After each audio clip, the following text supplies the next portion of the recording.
Chapter 15. Let's return now to Tom and Becky at the picnic. They traveled to the cave's aisles with the rest of the company. When hide-and-seek play began, Tom and Becky engaged in it with zeal.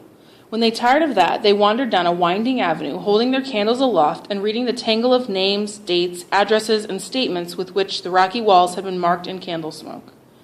Drifting along and talking, they scarcely noticed when they reached a part of the cave with unmarked walls. They smoked their own names and moved on. Presently, they came to a little stream that trickled over a ledge of gleaming stone. Tom squeezed behind the small waterfall so that he could illuminate it for Becky's gratification. He found that it curtained a steep, narrow, natural stairway. The ambition to be a discoverer seized him. Becky responded to his call. They made a smoke mark for future guidance and started on their quest. They wound their way down into the cave's depths, made another mark, and branched off in search of novelties. They found a spacious cavern from whose ceiling hung many shining stalactites, as long and thick as a man's leg. They left the cavern by way of a passage that brought them to another cavern, with numerous fantastic pillars formed by the joining of stalactites and stalagmites. In the midst of the cave was a spring whose basin was encrusted with glittering crystals.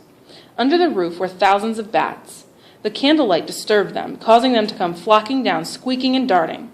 Seizing her hand, Tom hurried Becky into a corridor, but not before a bat struck out Becky's candle with his wing. Tom and Becky soon discovered a subterranean lake that stretched dimly until it was lost in shadows. They sat down to rest. Now, for the first time, they became aware of the deep stillness which laid a clammy hand on their spirits. "It seems like a long time since I heard any of the others," Becky said. "I guess we're quite a way below them." "I wonder how long we've been down here, Tom. I think we'd better start back." "Yes, I reckon we'd better. Can you find the way? It's all mixed up crookedness to me."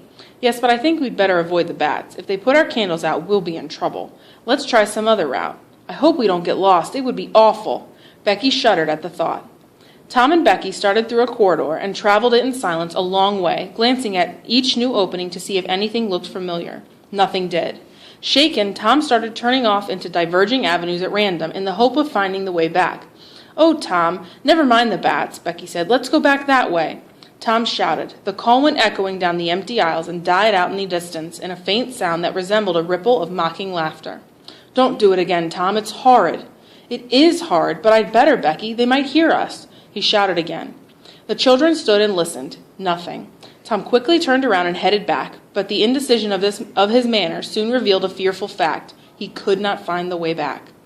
"Oh, Tom, you didn't make any marks."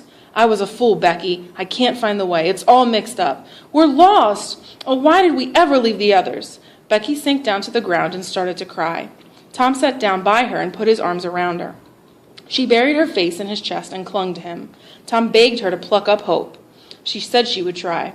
They moved on aimlessly, hand in hand.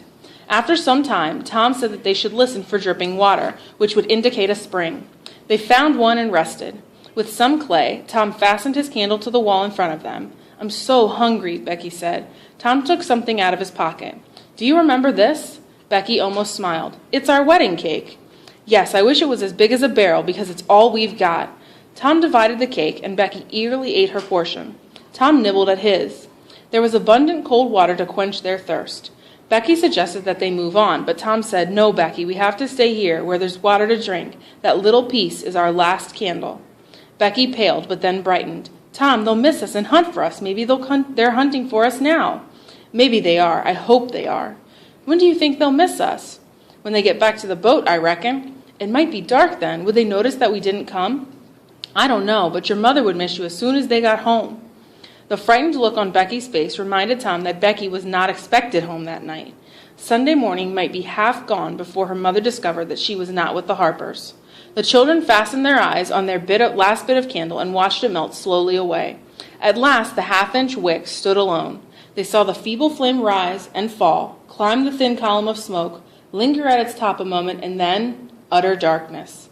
They alternately slept and suffered. Tom said it might be Sunday now, or even Monday. Becky was silent. Tom said that they must have been missed by now and that the search must be underway. He would shout. Maybe someone would come. He shouted once. The distant echoes sounded so hideously that he stopped. The hours wasted away and hunger returned. They split what remained of Tom's cake, but only felt hungrier than before. Then Tom said, "Did you hear that?" Both held their breath and listened. There was a sound like a far-off shout. Instantly, Tom answered it.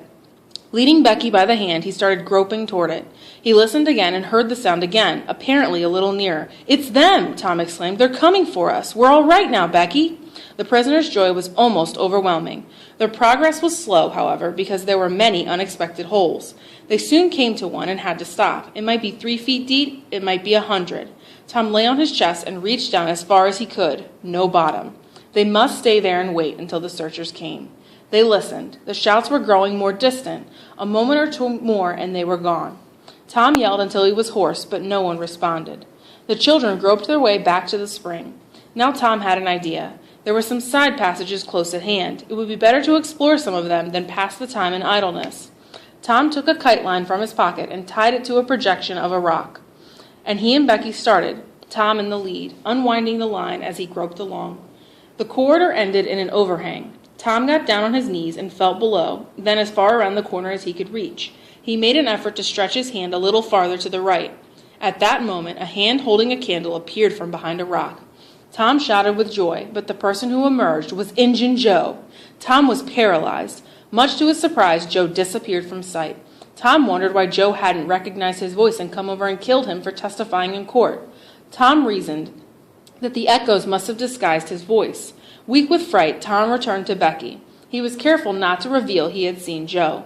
Instead, he told her that he had shouted in case anyone might hear. The children waited, then slept again. They awoke with a raging hunger. Becky was very weak and refused to budge. She told Tom to go with the kite line and explore if he chose, but to please return every little while and speak to her. Tom kissed her, with a choking sensation in his throat, and pretended to be confident that they would be found or would find their way out. He took the kite line in his hand and went groping down one of the passages on his hands and knees.